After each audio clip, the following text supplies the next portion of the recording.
예, 오늘은 그 현대 농식품 체계를 이해하는 몇 가지 키워드들, 포디즘이나 맥도날드와 이런 것들을 대해서 강의를 좀 할 텐데, 그 전에 제가 지난번에 뭐 약간 먹거리와 관련된 몇 가지 이야기들, 특히 커피라든가 뭐 이런 얘기를 했는데, 일종의 그 여러분들 간의 토론과 토론을 통해서 얻어진 자료를 어떻게 요약하고 정리할 수 있을지, 또 어떻게 프레젠테이션 할지, 이런 것들을 약간 연습하는 시간이 될 것 같아요. 그래서 오늘 한 20-30분 정도 토론하시고 그거를 조별로 요약 정리를 해서 다음 시간에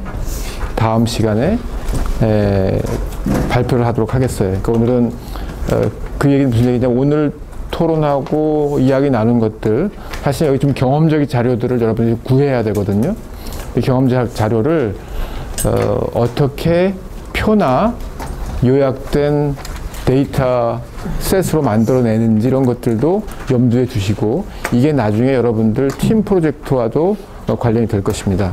그래서 1357조는 이런 질문이에요. 당신은 하루에 커피를 몇 잔이나 마시나요? 그죠? 그 다음에 커피 값은 하루에 얼마나 사용되고 있는지, 그 다음에 학교 주변에 자주 가는 커피숍 이름, 그 이유, 커피를 더 값싸게 마실 수 있는 방법에는 어떤 것들이 있을까요? 여러분이 한번 토론해야 되겠죠. 커피를 마실 때 공정무역, 유기농, 생산농가 등에 대해 생각해 보신 적이 있는지요? 있다, 없다, 이렇게 되겠죠. 각각에 대해 답할 것.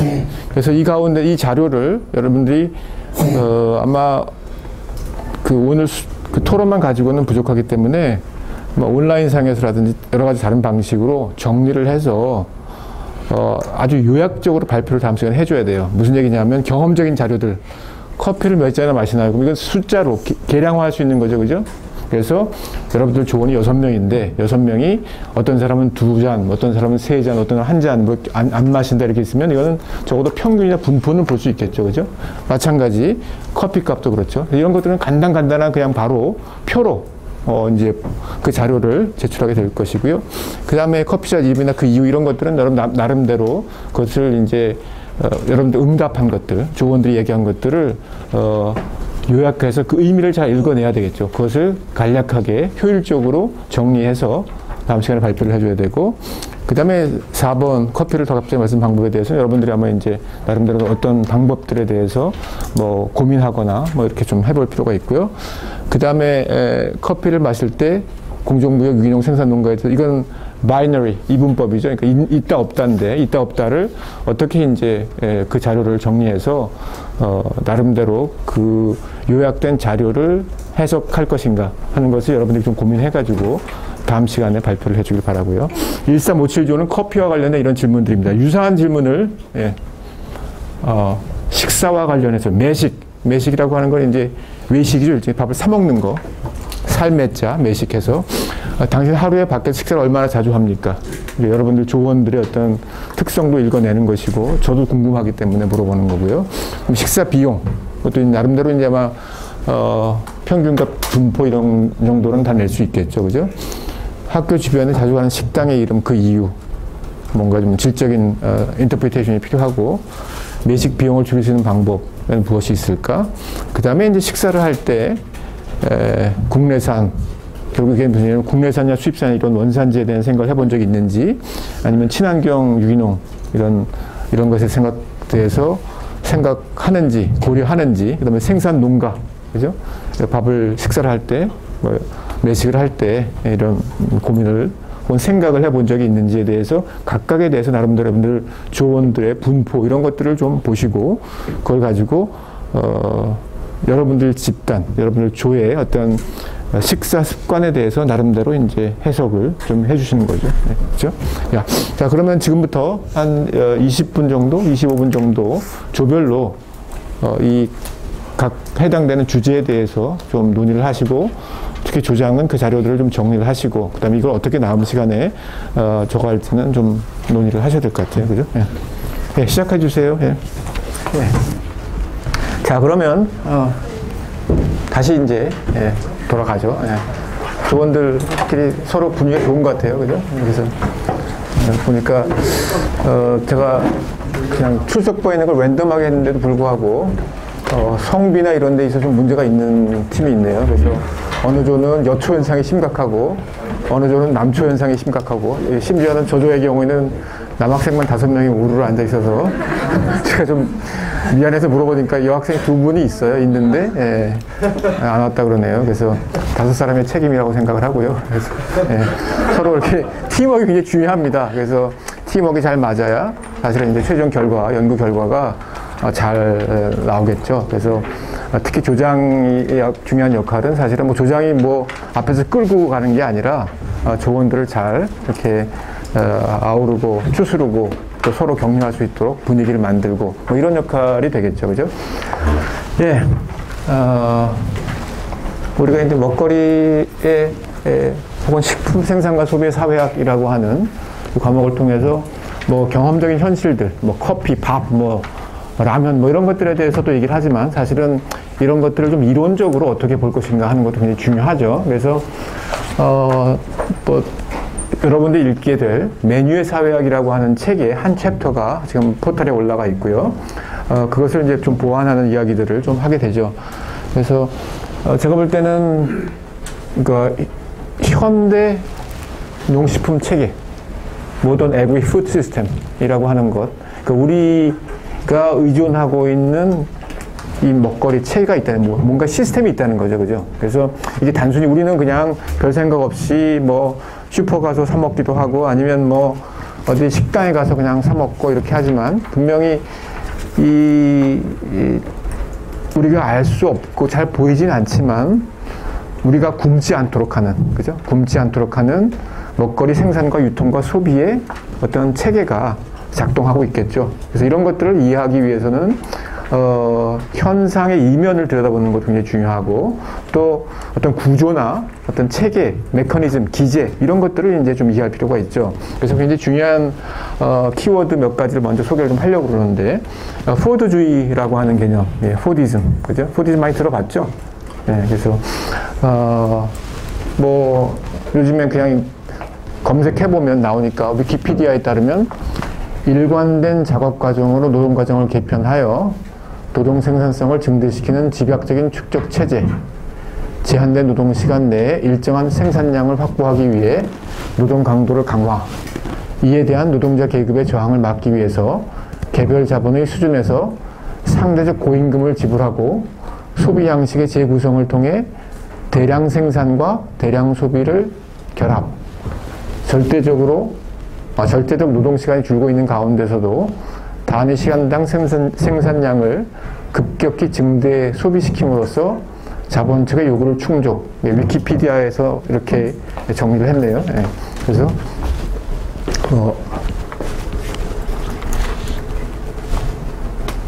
쓰라고 갖다 줬으니까 한번 써볼까요?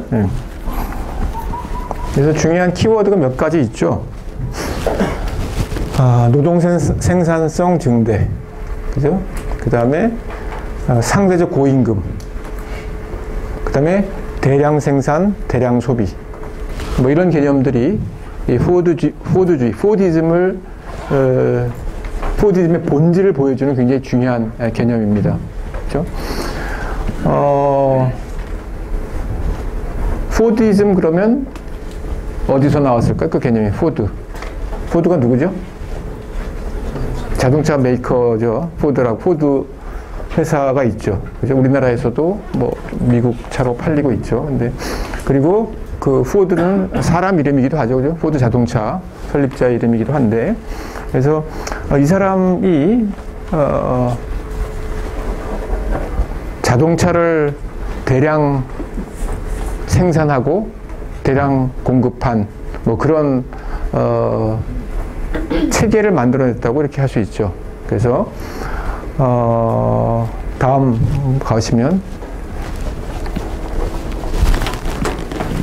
생산성, 아까 얘기한 대로 생산성을 향상시키기 위해서 뭘 했을까요? 여러분이 잘 아는 것처럼 자동화라고 할 수 있겠죠. 컨베이어 벨트. 그래서 우리가 어떤 생산을 하기 위해서 뭐 한 사람이 뭐 그냥 혼자 앉아서 차를 그냥 타이어도 만들고 헤드라이트도 만들고 핸들도 만들고 브레이크도 만들고 이렇게 아마 전통적인 아마 몇 사람이 나눠서 그렇게 했을 때는 꼼꼼하게 차를 하나의 완성된 차를 한두 사람 몇 사람이 만들 수는 있긴 하겠지만 시간이 엄청 걸리겠죠. 그다음에 기술이 있어야 되겠죠. 그래서 뭐 그 세계적인 뭐 벤틀리 이런 그 뭐 롤스로이스 이런 차들은 그렇게 수제 손으로 해서 뭐 억대 가격을 지불하는 그런 고급 차들이 있죠 지금도. 그러나 이제 그런 차들은 정말 시장이 협소하고 그죠? 그렇기 때문에 이를테면 대량 소비를 통한 어떤 기업 이윤의 확보라고 하는 차원에서는 그렇게 효율적이지 않죠. 그래서 이 포드라고 하는 사람이 생각해 보니까 어떻게 하면 자동차를 좀 가격을 낮출 수가 있을까? 분명히 사람들이 자동차를 사고 싶어 하는데 1920년대에 사고 싶어 하는데 비싸잖아요. 그죠? 비싸니까 그럼 가격을 낮추자. 근데 가격을 무조건 뭐 낮출 수는 없는 거고 뭔가 단가를 낮출 수 있는 어떤 혁신이 필요했죠. 근데 그게 이제 소위 말하면 이제 어셈블리 라인, 그래서 이렇게 자동화해서 이 컨베이어 벨트에서 노동자들이 자기가 맡은 단순 노동만 계속 하는 거죠. 그래서 예컨대 나는 뭐 헤드라이트만 끼는 작업을 한다든지 나는 뭐 타이어에 너트만 조이는 작업을 한다든지 이렇게 해서 쭉 작업을 분절화시키고 그것을 개별 노동자들이 단순화된 노동을 이제 반복해서 하도록 하니까 이게 굉장히 효율성이 높고 생산성이 높아진다는 거죠. 그리고 또 상대적으로 기술이 없는 많은 노동자들도 이 일을 할 수 있게 되겠죠. 그죠? 특별히 뭐 내가 자동차에 관한 전문적 기술이 없어도 내가 너트만 잘 조이면 되니까. 그래서 이런 소위 말하면 단위 시간당 생산성을 높이게 되면서 자동차의 가격을 대폭 낮추게 되죠. 그 모델이 뭐죠? 혹시? 모델 A, B, C, D, E, T. 그렇죠. 누구죠? T. 모델 T. 네, 모델 T. 맞습니다. 네. 그래서 T 모델, 뭐 T29, 뭐 여러 가지 모델들을 만들어서 뭐 그 당시로 봐서는 정말 혁명적인 가격으로 자동차를 출시하게 되는 거죠. 그래서 포드가 직접 언급하는 바에 따르면 뭐 우리 자동차 공장의 근로자들도 노동자들도 우리 회사의 차를 살 수 있는 뭐 그러한 사회를 기획하겠다. 뭐 이렇게 이제 얘기를 하죠. 실제로 이제 그런 것들이 이루어지게 되고 이게 단순히 그 공장에서의 어떤 시스템의 문제가 아니라 모든 작업장 환경을 다 변화시키게 되죠. 그렇게 되고 더 나아가서 한편으로는 차값이 떨어질 뿐만이 아니라 노동자들에게도 임금을 더 줄 수가 있어요. 왜냐하면 짧은 노동 시간 동안에 많은 차를 생산하게 되니까 그만큼 상대적으로 노동 강도가 세진 거예요. 노동자들은 별로 그렇게 생각하지 않지만 실제로는 생산자 입장에서 본다고 한다면 단위 시간당 혹은 단위 투자당 자동차가 엄청나게 많이 생산이 되게 되고 같은 임금을 지불해도 어떻게 보면 회사 입장에서 이익이죠. 그죠? 왜냐하면 옛날에 1,000원 주고 10대밖에 생산을 못 했는데 1,000원 주고 100대를 생산한다. 그러면 한 뭐 돈 2,000원 줘도 남는 거죠, 사실은. 그렇게 되면서 상대적으로 노동자들 임금도 올라가게 돼요. 그래서 생산성에 따른 생산성 향상에 따른 임금의 상승이 이루어지게 되죠. 그래서 이걸 이제 보통 국가가 또 그것을 중재하는 역할을 하게 돼서 한 기업 차원이 아니라 미국 사회 전체가 포드주의적 축적 체제. 그래서 국가와 정부가 개입을 해서 국가와 노동과 기업가, 자본이 3자 간의 일정한 타협을 이루게 되는. 그래서 고생산성, 고임금이라고 하는 시스템이 만들어지고 이것이 미국 경제를 세계 최고의 효율적인 경제로 만들어내죠. 그래서 보통 이제 경제학 쪽에서 조절 이론이라고 하는 뭐 그런 레귤레이션 스쿨이라고 하는 학파가 있는데 뭐 리피에트라든지 보이에르 이런 사람들이 소위 말하면 이 포드주의라고 하는 게 미국 경제의 어떤 그 특정한 시기에 어떤 우월성을 담보하는 그런 계기가 됐다고 얘기를 하죠. 그래서 이런 거대한 변화가 20세기 초중반에 미국에서 진행이 돼요. 그 미국은 세계 최강국이 되죠. 그죠? 이러한 변화들이 사실은 우리의 먹거리 체계와도 관련이 돼요. 그렇기 때문에 제가 이걸 소개한 거죠. 그래서 미국 경제가 막 활성화되고 이렇게 되면서 20세기, 뭐, 이제 1920년대, 30년, 물론 이제 대공황이 오게 되면서 큰 충격을 받게 되지만 다시 회복이 되고 2차 세계대전을 통해서 이후에, 전후에 미국이 이제, 세계 최고의 경제적, 헤게모니 국가가 되죠. 이제 그렇게 되면서 사회적으로 여러 가지 변화들이 나타나게 되는데 사람들이 돈을 벌어서 이제 집을 사요. 그러니까 소위 말 중산층이 만들어지는 거죠. 공장 근로자들이 내가 포드 공장에서 일을 해서 상당히 높은 임금을 받고 이 임금을 가지고 대출을 받아서 혹은 뭐 저기 모기지 이렇게 해가지고 집을 사죠. 집을 그냥 시내에 사는 게 아니라 약간 시외, 교외화라고 그래. 교외화. 여러분들 아마 들어봤을 거예요. 그래서 도시 어떤 팽창 이런 것들 보면 사람들이 이제 시내 북적북적한 데 살지 않고 뭐 시카고 이런 도시를 보면 약간 벗어난 지역에 서버번 교외에다 자신의 주택을 사죠. 아마 여러분들 그 영화 가운데 뭐 백 투 더 퓨처 이런 거 혹시 보신 적 있나요? 옛날 영화 마이클 팍스가 나오는 백 투 더 퓨처. 예. 세대 차이가 많이 나네요. 그죠? 한참 전 영화예요. 뭐, 하여튼 미국 영화들 보면, 미국의 어떤 뭐 중산층, 뭐 미국인들이 많이 사는, 그러니까 이제 가족을 꾸리는 사람들이 많이 사는 어떤 지역사회를 보면 되게 이제 비슷한 모양의 집이 있고, 잔디가 쭉 있고, 뭐 이렇게 이런 게 이제 되게, 그 다음에 이제 뭐 집 앞에 조그만 흔들그네 같은 거 놓고, 뭐 이렇게 옆에 차고가 있고, 뭐 이런 집들이 많이 나올 거예요. 영화 같은 거 보면. 미국의 전형적인 어떤, 중산층, 사회를 보면. 근데 그게 사실은 이제 이 시기에 만들어진 거죠. 그래서 도시 근교에 주택 단지들이 쫙 만들어져요. 그래서, 거기에 이제 소득을 가진 꿈 많은 이제 중산층 혹은 중산층을 이 되려고 하는 사람들이 집을 구입을 하죠. 그리고 뭐 행복한 결혼을 하고 뭐 아이들도 낳고 잔디도 깎고 이러면서 이제 미국인의 어떤 풍요로운 삶이라고 하는 게 이렇게 그려지게 되는 거죠. 그래서 이런 교외화라고 하는 현상이 나타나게 되고, 근데 그 얘기는 뭐냐면 그 전처럼 시내에서 북적북적 시카고 시내도 북적북적 하지 않고 약간 벗어나면 당장 문제가 되는 게 직장은 여전히 도시 중심부에 있잖아요. 그럼 뭐가 필요하죠? 왔다 갔다 하려면 차, 그죠? 교통수단이 필요하죠. 그래서 도로가 만들어지고 자동차 수요가 급격하게 증가하죠. 그죠? 그래서 사람들이 차를 사기 시작해. 일종의 선순환 구조가 만들어지는 거예요. 그죠? 그래서 그럼 우리가 교회에 가서 집을 샀는데 왔다 갔다 하려면 차가 있어야지. 마이카. 그죠? 그래서 집을 사고 차를 사고 왔다 갔다 하죠. 자, 그러면 그렇게 되면서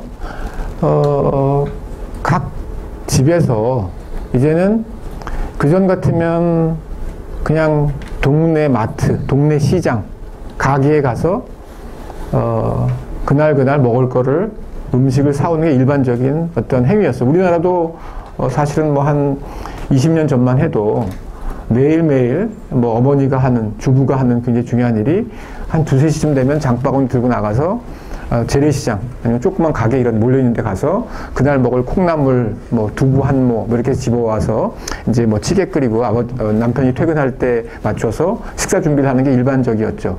지금은 그렇지 않죠. 그죠? 지금은 대개는 주말이 되면 대형 마트에 가서 일주일치 장을 다 봐오죠. 그죠? 그래서 그러기 위해서는 차가 있어야 되잖아요. 보통 차를 가져가서 차 한가득 일주일치 먹을 걸 사오죠. 그죠? 마찬가지 현상이 사실은 1940년대, 뭐 50년대 미국에 빠르게 확산이 된 거죠. 그래서 교회화가 되고, 슈퍼마켓이라고 하는 새로운 형태의 대형 마트들이 생겨나죠. 그래서 더 이상 미국인들이 예를 들면 뉴욕 시내에서 그냥 그 안에서 일종의 그 인종 집단들이 모여 살고 그 사람들이 서로 하는 가게 가서 장바구니 들고 오는 게 아니라 이제는 약간 벗어난 지역에 거대한 큰 주차장을 갖춘 그 거대한 슈퍼마켓에 가서 일주일치 먹을 걸 차 가득 싣고 오는 그런 생활 양식의 변화가 일어나게 되죠. 근데 사왔다. 그죠? 일주일치 먹을 거 사왔어요. 우유도 사오고, 뭐, 미국 사람들 보면 우유 좋아하니까, 뭐, 우유, 치즈, 고기, 뭐, 이제 사실은 그 시기에 육식 소비가 엄청나게 증가하게 되죠. 뭐 소득이 높아지게 되니까, 이제 고기에 대한 선호가 실현되는 거죠. 그래서 쇠고기, 뭐, 스테이크, 뭐, 이런 걸 이제 사다가, 가져와서 먹어야죠. 근데 그걸 일주일치를 한꺼번에 다 먹을 수 있나요? 못 먹겠죠? 나눠 먹어야 되죠? 그럼 적어도 일주일 동안 보관을 해야 되죠. 보관을 어디에다 해요? 지하실에? 아니죠? 냉장고, 그죠? 냉장고에다 해야 되죠. 냉장고라고 하는 내구재가 굉장히 중요한 생활 필수품이 돼요. 그래서 교회화된 곳에 개별 주택들이 쭉 들어서고 그 주택들마다 필요한 것이 늘어나게 되는 거예요. 냉장고가 필요하고, 그죠? 테레비가 필요하고, 그 다음에 세탁기, 뭐 청소기, 내구재, 소위 말하면 이런 전자제품, 듀얼블스라고 얘기하죠. 내구재들이 개별 집집 이렇게 거의 맞춤식으로 들어가게 되죠.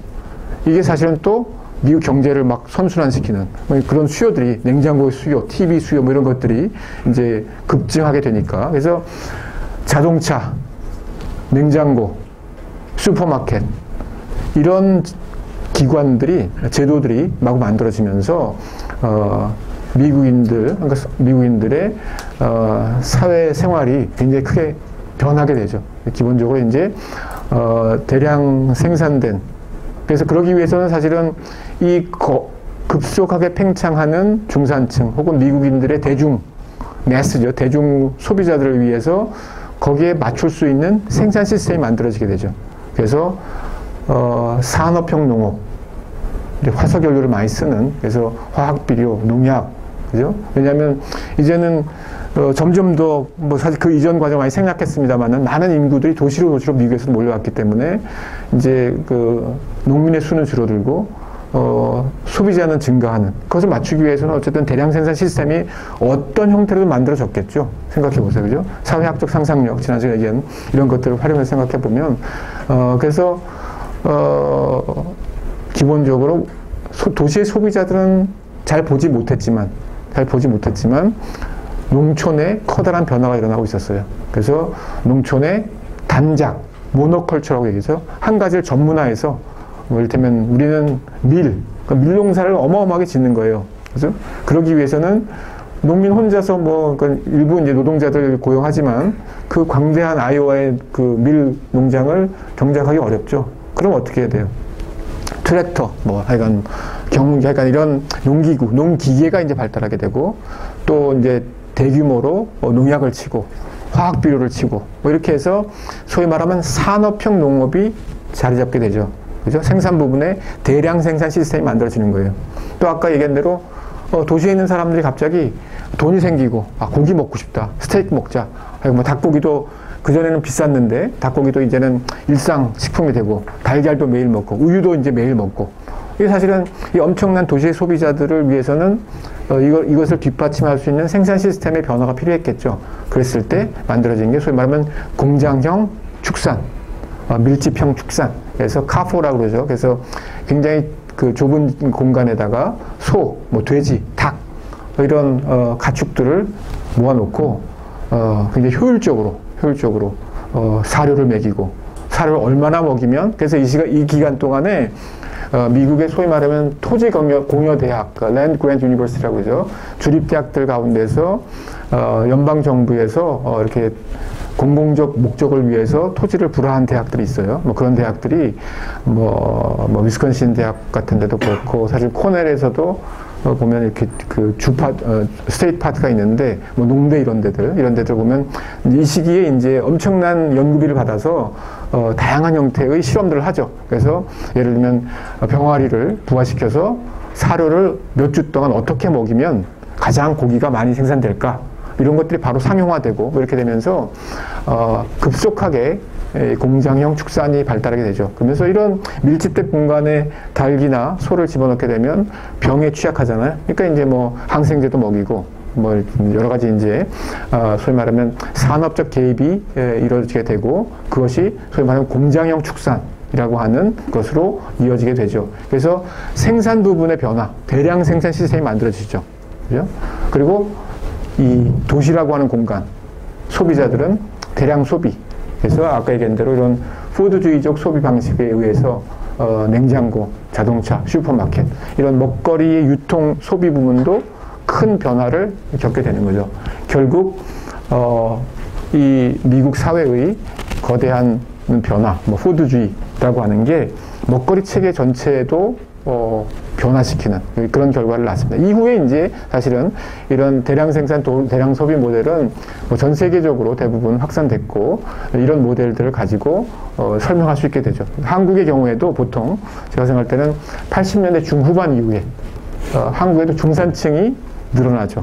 1980년대 중후반에 한국 경제가 막 이제 급속하게 성장하면서 두 자릿수 임금 상승을 경험하게 되거든요.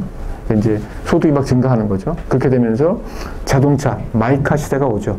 사람들이 자동차를 구입하고, 뭐 그것을 바탕으로 해서, 뭐 여행도 다니고, 뭐 이러면서 또 슈퍼마켓이 만들어지고, 냉장고. 그래서 비슷한, 그러니까 이 포드주의라고 하는, 그래서 보통 주변 부족 포드주의라고 얘기를 하는데, 뭐 포드주의 미국에서 이를테면 체계화, 제도화됐던 포드주의라고 하는 게 한국에서도 일정 부분 비슷한 적어도 현상적으로 나타나게 됐기 때문에 우리의 먹거리를 이해하는데도 좀 유용한 개념입니다. 그래서 지금 보면 대부분 다 주말이 되면 사실은 그 대형 마트들이 굉장히 번잡하죠. 왜냐하면 사람들이 되게 이제 주 5일 동안 열심히 일을 하고 토요일이나 일요일이 되면 한 주간 먹을 거 사다가 이제 뭐 냉장고에 그래서 가족들이 같이 쇼핑 나가서 이런 뭐 일주일치 먹을 거를 구입해서 냉장고에 재워놓는 뭐 그런 현상들이 나타나게 됩니다. 예, 다음.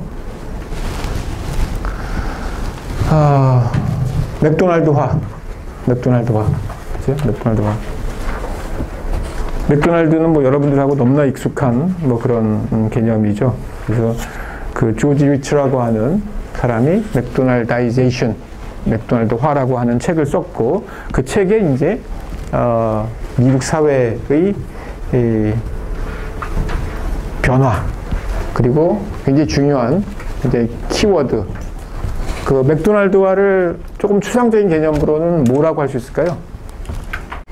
괄호를 하고 뭐뭐의 증대 심화 맥도날드화 네? 시장? 네. 뭐 그래도 그런 의욕을 높이 삽니다. 이렇게 한마디 하려고 하는 적극적인 태도 좋습니다. 시장의 심화, 맥도날드화. 그 시장이라고 하는 게 보통 시장은 좋다 나쁘다. 그래서 너무 단순한 얘기죠, 그죠? 시장은 합리적이다, 비합리적이다. 뭐 이렇게 시장은 합리적일까요? 합리성. 예, 합리성, 그죠? 예. 힌트를 제가 드렸죠, 그죠? 그래서 합리화, 시장 합리성 뭐 이런 얘기를 합니다만, 맥도날드화는 결국은 합리성. 제가 학기 초에 여러분들에게 소개해드렸던 개념들, 현대사회를, 그죠? 현대사회를 이렇게 규정할 수 있는 여러 개념들이 있는데 그 중에 하나가 이제 합리성이죠. 합리성. 그 중에서도 무슨 합리성일까요? 여러분들 예 시험 준비를 잘하고 있네요. 예. 도구적 합리성. 예, 훌륭합니다. 예. 아직까지도 기억을 하고 있다는 게 너무너무 고맙네요. 예. 감동했어요. 예. 내가 강의한 게 그냥 수포로 돌아가진 않는구나. 도구적 합리성. 그죠? 그래서 그 전에 얘기를 한 것처럼 합리성에 뭐 가치 합리성이라고 하는 것도 있는데 사실은 그 목적이나 이런 것들은 생각하지 않고 도구적 합리성이라고 하는 것은 어떻게 하면 그 목표를 최대한 잘 효율적으로 달성할 수 있을까? 뭐 이것만 생각하는 게 이제 도구적 합리성이죠. 그래서 맥도날드화라고 하는 것은 이런 도구적 합리성.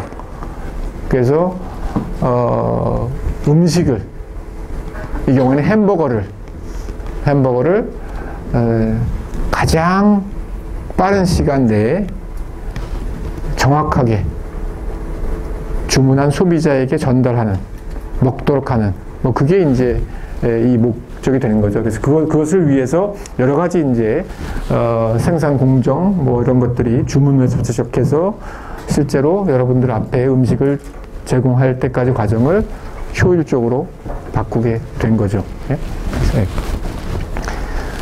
그래서 보통 맥도날드와의 특성을 조지 리처라고 하는 지금 메릴랜드 대학의 교수이죠. 그래서 한 4가지 정도로 정리를 했어요. 그래서 맥도날드라고 하는 특정한 패스트푸드 음식점에서 굉장히 잘 실현되고 있지만 꼭 맥도날드만의 문제는 아니고 현대 사회 혹은 뭐 현대 어떤 음식 체계에 있어서 발견되는 특징들이라는 거죠. 그래서 어떤 것이 맥도날드와의 특징은 뭐 첫째는 효율성, efficiency. 굉장히 효율적으로 어쨌든 음식의 중요한 목적 중에 하나인 배고픔의 충족, 여러분들 굶주리지 않도록 배를 채우도록 해주는데 굉장히 효율적이다 이렇게 얘기를 하죠. 그래서 음식이 가지고 있는 미학적, 문화적 이런 가치 이런 것보다는 어쨌든 배고플 때 빨리 배를 채울 수 있도록 하는. 그래서 드라이브 스루 같은 게 이제 발전하게 되고 하여간 몇 초 내에 나와야 되고 이런 것들이죠. 그 다음에 이제 계산 가능성, calculability, 계산 가능성. 이제 이 부분과 관련해서 이 조지 위처가 개정판을 한 3번 정도 했는데 조금씩 그 예를 든 것이 좀 다르기도 하고 의미가 조금 이렇게 분산된다는 느낌을 제가 가졌는데 어쨌든 예를 든 것은 이제 이 calculability 중에 하나가 양을 강조한다. 그래서 얼마나 많이 제공하는가, 빅맥, 라지 프라이 이런 것들을 계산 가능성의 일부로 넣고 또 하나는 시간을 정확하게 지킨다. 그래서 도미노 지금은 아마 국내에서 그런 피자 같은 거 배달할 때 시간 약속을 하지 않도록 아마 왜냐하면 그 오토바이 타고 배달하다가 사고 같은 것도 많이 나고 그래서 아마 소비자 단체에서 문제 제기를 했고 그에 따라서 아마 30분 보장 이런 거는 지금 아마 없어진 걸로 알고 있는데 어쨌든 이 책을 쓸 당시에 제가 책을 쓸 당시에 정확하게 몇 분 내에 혹은 몇 분 후에 이 음식을 배달하겠다 아니면 나오도록 하겠다 주문 후에 햄버거가 몇 분 후에 나오지 않으면 다시 보상을 하겠다 이런 식의 약속을 하게 되죠. 그래서 이런 소비자들이 맥도날드에 갔을 때 혹은 맥도날드화된 사회에서는 시간이나 양을 계량적으로 이렇게 볼 수 있는 이런 것들이 맥도날드화의 굉장히 중요한 특징이다. 이것이 또 현대 사회의 굉장히 중요한 특징이다. 이렇게 얘기를 합니다. 그 다음에 이제 예측 가능성, predictability. 그래서 어디에 가든지 언제든지 이 노란색 M자 맥도날드 사실은 제가 호주에 갔더니 호주라고 하는 사회가 호주 1년 동안 제가 아시는 가 있으면서 호주분 안 계시죠? 혹시 국적이 호주인 분 계세요? 특정 국가를 제가 지목해서 비판하려고 그런 건 아니고 어쨌든 굉장히 다른 사회더군요. 그래서 굉장히 다른 사회인데 굉장히 느린 사회예요. 그래서 참 어떻게 생각하면 사람이 살만한 사회고 어떻게 생각하면 너무너무 심심한 사회이기도 하고 그래서 백화점 같은 데도 보니까 요일에 따라 다르지만 5시 반에 닫거나 6시에 닫거나 그러니까 이게 한창 이제 몸 풀고 이제 좀 이렇게 좀 구경 다니고 그러려고 그러는데 문 닫고 이러니까 처음에는 정말 적응이 안 됐어요. 그리고 슈퍼마켓 같은 데도 보니까 크리스마스라도 문 닫고 이런 식이에요. 근데 왜 그러냐 그랬더니 거기 근로자들도 좀 놀아야 되니까 이런 식의 말이 맞는 말인 것 같긴 해요. 그죠? 그래서 또 어떤 사람들은 그 임금이 비싸기 때문에 그렇다 이렇게 최저임금이 거의 2만 원 정도 하죠. 최저임금이 아마 세계에서 가장 높은데 그런데 이제 주말이나 저녁 늦게 일을 하게 되면 거기에 1.5배 내지 2배를 추가 수당을 줘야 되기 때문에 슈퍼마켓 같은데 주말에 열어봤자 남는 게 없다. 그래서 이제 그냥 문 닫는다. 이런 얘기도 해요. 정확한 건 모르지만 어쨌든 기본적으로 굉장히 느린 사회, 천천히 가는 사회라고 하는 거는 분명한데요. 그런데 그러한 호주에서도 맥도날드는 24시간을 하는 데가 많더군요. 그러니까 다 그렇지는 않아요. 주에 따라서 좀 다르기도 하고 뭐 그런데 어쨌든 호주의 맥도날드가 표방하고 있는 여러 가지 캐치프레이즈를 그대로 실현하고 있고, 그리고 거기 가서 뭐 시키는 햄버거는 햄버거예요. 뭐 이제 호주산 햄버거를 호주산국이라고 얘기를 하고 그러는데, 제가 보니까 양은 미국 햄버거보다 양이 좀 적은 것 같긴 하지만 비싸긴 되게 비싸요. 햄버거도 굉장히 비싸던데, 뭐든지 비싸던데. 그리고 뭐 한국이나 미국처럼 그 맥도날드가 여러 군데 있지는 않아서, 제가 이제 그 퀸즐랜드 쪽에 좀 시골에 이제 가족들하고 여행을 가서 그 내비를 이제 가지고 다녔던데요. 근데 별로 이렇게 내비가 필요는 없었는데 길이 단순하기 때문에. 근데 가서 갑자기 애들이 햄버거가 먹고 싶다는 거예요, 맥도날드가. 그래서 거기 지역 음식이 여러 가지 있는데, 그래서 이제 하루 저녁에 이제 맥도날드를 검색을 했죠. 어디에 있나. 그때 220km 뭐 이렇게 220km 어디에 있다고 그러길래 도저히 220km 갈 수가 없어서 지역에서 그냥 비싼 수제 햄버거를 먹고 말았습니다만은, 어쨌든 좀 다른 사회인데요. 어떻게 보면 이런 맥도날드화가 굉장히 안 된 사회예요, 호주 사회가. 그래서 상당히 비교 사회학적으로 재미있는 그런 곳인데, 그러나 어쨌든 호주의 맥도날드로 또 그 메뉴가 거의 똑같은 메뉴가 표준화된 메뉴가 있고, 무슨 에그 맥머핀이면 에그 뭐 이런 말을 이제 쓰죠. 어딜 가든지 뭐 햄버거는 햄버거고, 그러니까 빅맥은 빅맥이고, 뭐 에그 맥머핀은 머핀이다. 그래서 굉장히 표준화된 상품을 팔고 있고, 그것은 여러분들이 맥도날드를 갈 때 그런 어떤 예측 가능한 거를 가지고 가는 거죠. 그러니까 빅맥 먹으면 뭐 여기 가선 저희 가든 빅맥은 빅맥이고, 그 얘기는 사실은 각 맥도날드에서 특별히 무슨 햄버거를 뭐 패티부터 시작해서 뭐 빵이라든지 채소류를 준비하는 게 아니라 기존에 다 공장에서 만들어진 것들을 공급받고, 유통 채널을 통해서 공급받고, 그것을 단지 살짝 데펴서 내놓는 거라고 하는 거죠, 사실은. 그죠? 그래서 그런 것들이 이제 이 예측 가능성 안에 담겨진 메시지죠. 그 다음에 통제, 컨트롤. 그래서 맥도날드화라고 하는 것은 굉장히 표준화되어 있고 자동화되어 있기 때문에 그 안에서의 모든 공정이라고 하는 것들은 완전한 통제가 가능하죠. 그죠? 그래서 음식의 맛부터 시작해서 질, 그 다음에 노동자들의, 일하는 사람들도 다 자기가 맡은 업무가 딱 있고, 그 업무는 뭐 한 30-40분, 1시간 정도만 설명을 드리면 할 수 있는 단순한 작업이고, 그래서 보통 어디에 가든지 제가 보니까 어느 지역에 어느 국가에 가든지 여행을 가보면 맥도날드에서 일하는, 아니면 일반적으로 이런 패스트푸드에서 일하는 근로자들이 가장 임금이 낮아요. 그리고 가장 연령대가 낮아요, 일반적으로. 그래서 호주에서도 보니까 보통 중고등학생들이 아르바이트를 많이 하더라고요, 맥도날드에서. 그래서 임금이 아까 얘기한 대로 그 최저 임금이 2만 원 정도인데, 그게 이제 연령대에 다르거든요. 그래서 성인이 되면 2만 원인데 미성년자의 경우에는 최저 임금이 낮더라고요. 그렇기 때문에 법률적으로도 이게 무슨 왜냐하면 호주 같은 경우는 생활 임금 개념이기 때문에 자기가 시간당 얼마씩 비정규직으로 일을 해도 1년 혹은 한 달에 생계비를 벌 수 있어야 되기 때문에 최소한 20불 정도 이렇게 호주 달러로 그래도 한 24,000원 되나요? 그러니까 19불 얼마인가 그렇죠. 근데 그런데 성인의 경우는 생활임금을 지불해야 된다는 게 이제 원칙이고, 청소년들, 중고등들의 경우에는 부모가 있기 때문에 그 생활임금을 지불할 필요가 없기 때문에 최저임금이 낮더라고요. 그래서 맥도날드에 가보면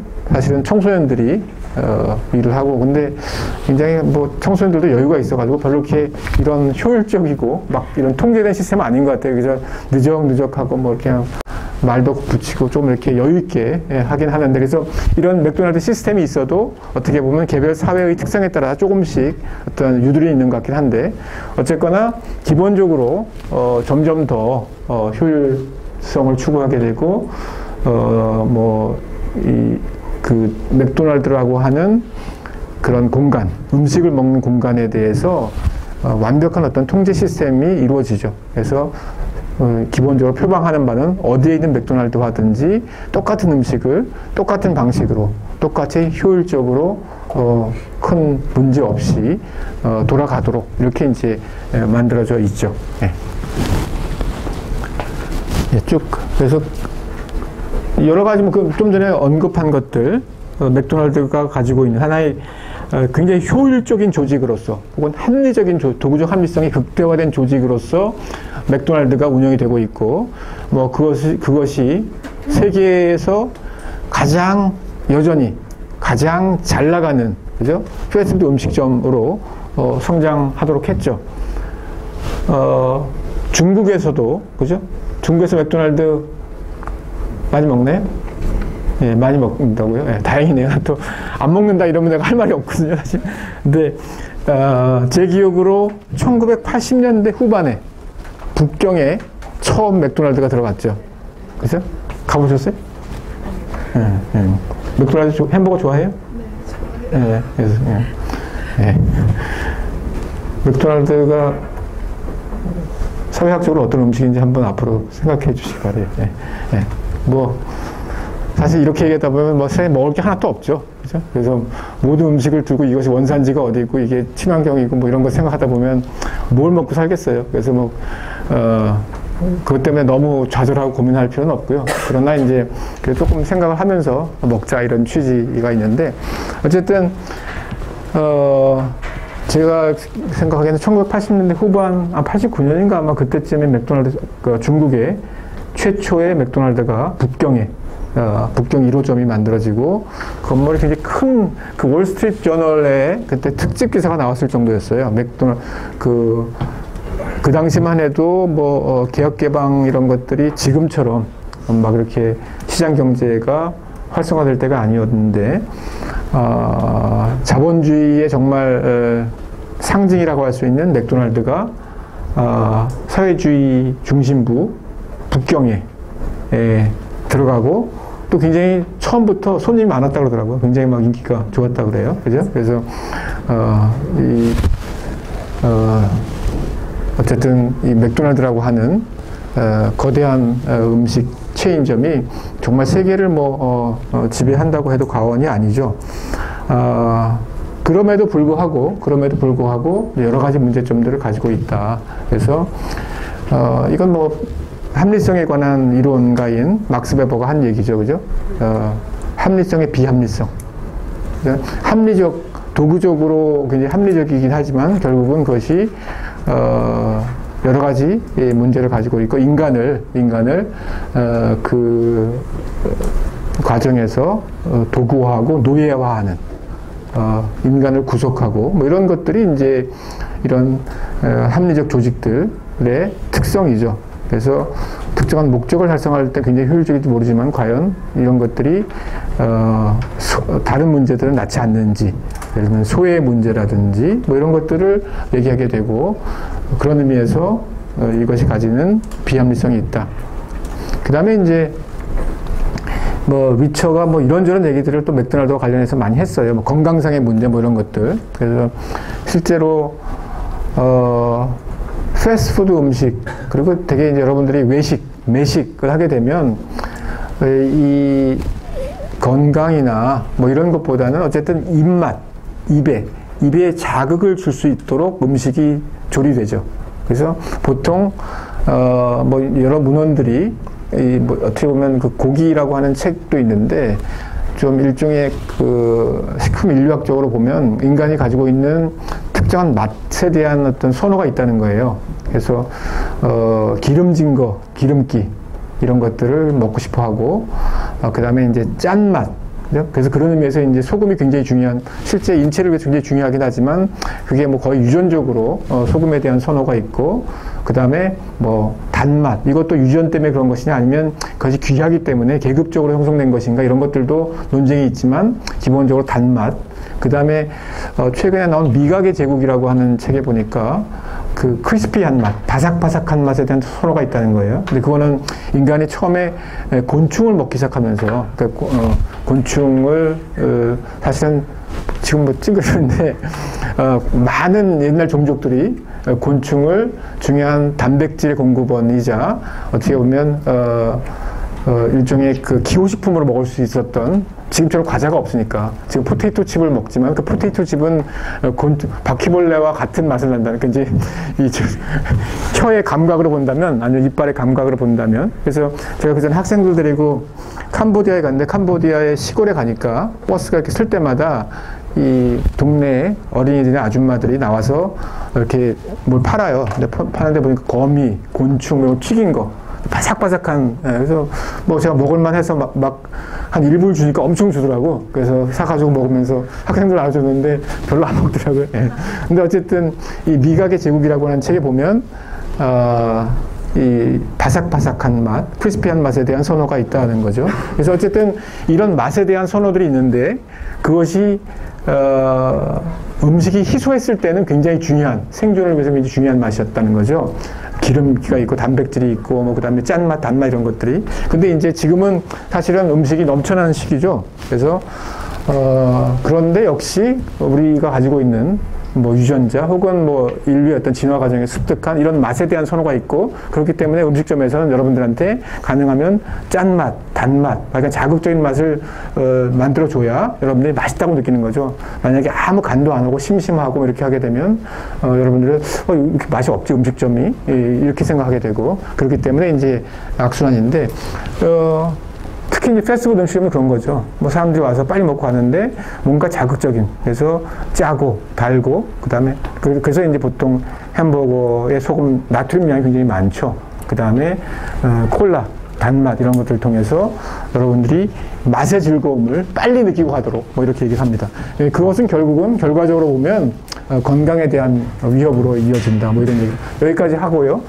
다음 시간에 전반부 여러분들 발표 잠깐 듣고 그 다음에 마저 진행하도록 하겠습니다.